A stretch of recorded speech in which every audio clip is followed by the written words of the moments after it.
Welcome to Chillin' 101. We hope this video helps. You start by opening the Pro Camera app and granting permissions so the controls work. Tap Photo Mode and switch to RAW if you need maximum detail because RAW preserves highlights and shadow data. Once done, pick an aspect ratio like 3, 2 or 16, 9 to frame composition. Make sure grid and horizon level are enabled. They guide alignment and composition while you shoot. This immediate setup gets you into actionable shooting without delaying a single shot. You now refine exposure and focus.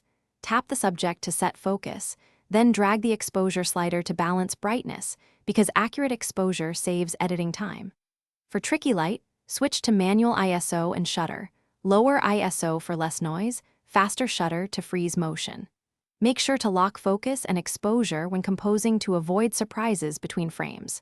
Use the histogram and zebra stripes to verify highlights and midtones, ensuring you retain detail where it matters most.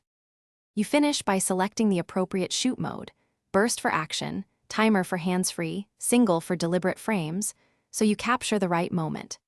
After shooting, review RAW and JPEG previews to decide whether to edit an app or export for external processing. RAW gives more latitude in post. If something goes wrong, first restart the app, confirm camera and photos permissions, and if needed, reset Pro Camera settings. That usually fixes errant exposure or focus behavior, and get. Thanks for watching. Consider subscribing if we helped you.